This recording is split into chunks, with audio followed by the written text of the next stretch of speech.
वालेकुम जी, welcome to our YouTube channel Pini Talkies. आपका दोस्त उमैद आपके साथ। दोस्तों, आजकल पाकिस्तान के former coaches Pakistan cricket board और पाकिस्तान क्रिकेट के ऊपर काफ़ी ज़्यादा मेहरबान हुए में हैं।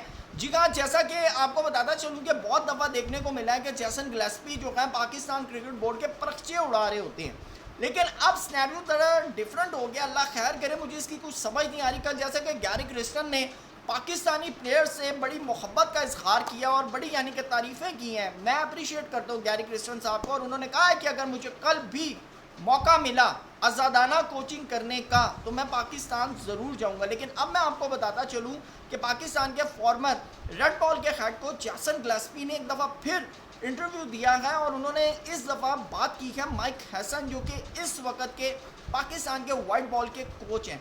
जी हाँ, उसके ऊपर उन्होंने कमेंट किए हैं, वो मैं आपके सामने रखूँगा। साथ उन्होंने मोहम्मद हारिस, जो कि पाकिस्तान के विकेट कीपर बैट्समैन हैं, उनको भी बहुत ज़्यादा रेट किया, बहुत ज़्यादा प्रेस किया।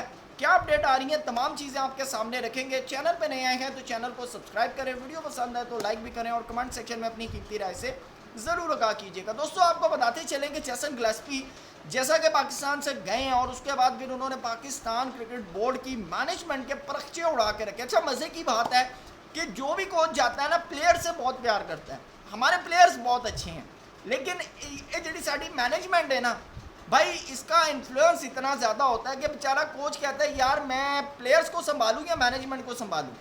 तो मेरे ख्याल से पाकिस्तान क्रिकेट बोर्ड को ना सीवी में लिख देना चाहिए कि भाई आपने पाकिस्तानी टीम की कोचिंग भी करनी है और पाकिस्तान की मैनेजमेंट के साथ भी दो दो हाथ करने हैं, तो हमें ऐसा कोच दस्तियाब है। बहरहाल ये तो लाइटर मोड में था, लेकिन आपको बताता चलूँ कि जेसन गिलेस्पी, जैसे कि कल गैरी क्रिस्टन ने बात की कि मुझे आज़ादाना तौर पर अगर कोचिंग का मौका मिले तो मैं पाकिस्तान ज़रूर जाऊँ, दोबारा जाऊँ, क्योंकि यहाँ के प्लेयर्स बड़े टैलेंटेड हैं।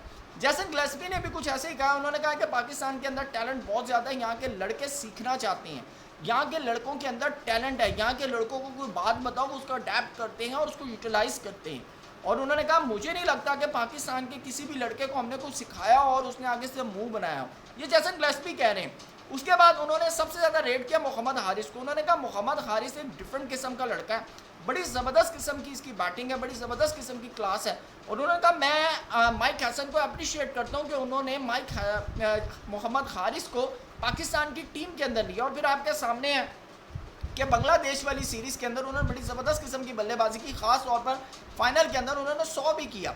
फिर जिस इंटेंट के साथ वो खेलते हैं, उन्होंने कहा उनका जो इंटेंट है ना वो बड़ा ज़बरदस्त है और पाकिस्तान क्रिकेट को आगे ले जाने के लिए इसी तरह का इंटेंट चाहिए। और आपको पता है उनको मिस्टर गूगल भी कहते हैं। लेकिन उन्होंने कहा कि अक्सर अप्स एंड डाउन होते हैं, अक्सर प्लेयर की परफॉर्मेंसेस में अप्स एंड डाउन होते हैं, तो इसका मतलब ये नहीं होता कि आप प्लेयर को उठाकर बाहर फेंक दें, आपको उस टाइम के ऊपर प्लेयर को बैक करना पड़ता है। सेम सिनेरियो बाबर आजम वाला, कि बाबर आजम की परफॉर्मेंस नहीं है तो अब उनको बैक कोई नहीं कर रहा। लेकिन मैं यहाँ पर हाईली अप्रिशिएट करूँगा माइक हसन को, एंड आपको शायद इख्तलाफ हो आकिब जावेद साहब को भी, कि बाबर आजम के बैट पैच के बावजूद, मोहम्मद रिजवान के स्ट्राइक रेट ना होने के बावजूद जितने भी कैंप्स लग रहे हैं, माइक हसन की तरफ से बाबर आजम मोहम्मद रिजवान को बुलाया जा रहा है। और जिस तरह माइक हसन ने कहा है कि भाई मैं बाबर और रिजवान को लेकर चलना चाहता हूँ साथ, तो वहाँ से पता भी लग रहा है, ये नहीं लग रहा कि खाना पूरी हो रही है। तो वीडियोस भी आ रही हैं, मज़े की बात है, वीडियोस भी आ रही है कि माइक हसन बाबर और रिजवान के ऊपर काम कर रहे हैं।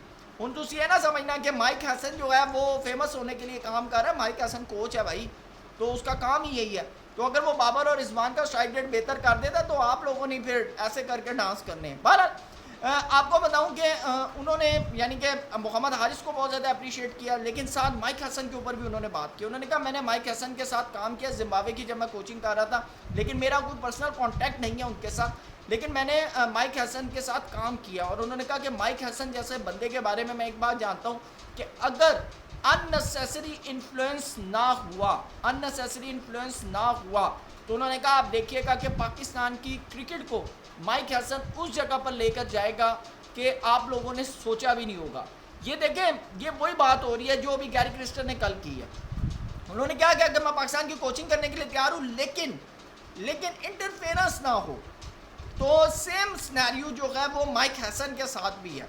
और उन्होंने कहा कि माइक हसन की जो यानी कि सीवी है, जो उनका कोचिंग का जो अंदाज़ है, उन्होंने कहा इट्स आउट क्लास है, कि ज़बरदस्त किस्म का। और मैंने जब से उनको जज किया है, देखें वो सबसे पहले तो हमारी क्रिकेट को समझना चाह रहे हैं, हमारे प्लेयर्स को समझना चाह रहे हैं, उनके माइंड को समझना चाह रहे हैं, भाई ये चांदा की है।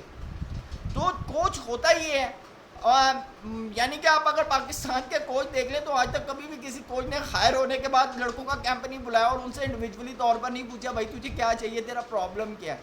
आप मुझे बताएं, किसी एक का नाम कमेंट सेक्शन में बता दें, कभी सिकलैन ने बुलाया हो, वकार ने बुलाया हो, मिसबा ने बुलाया हो, जितने भी गए हैं। लेकिन माइक हैसन का जिस तरह का इंटेंट है कैंप लगाना और उसके बाद बुलाना, फिर उसके बाद एक प्रॉपरली तौर के ऊपर 20 दिन का कैंप लगाना, 47 की स्लॉट बुलाना, उनको सेगमेंट में डिवाइड करना, फिर उनके साथ काम करना, ये यानी कि ज़बरदस्त किस्म है।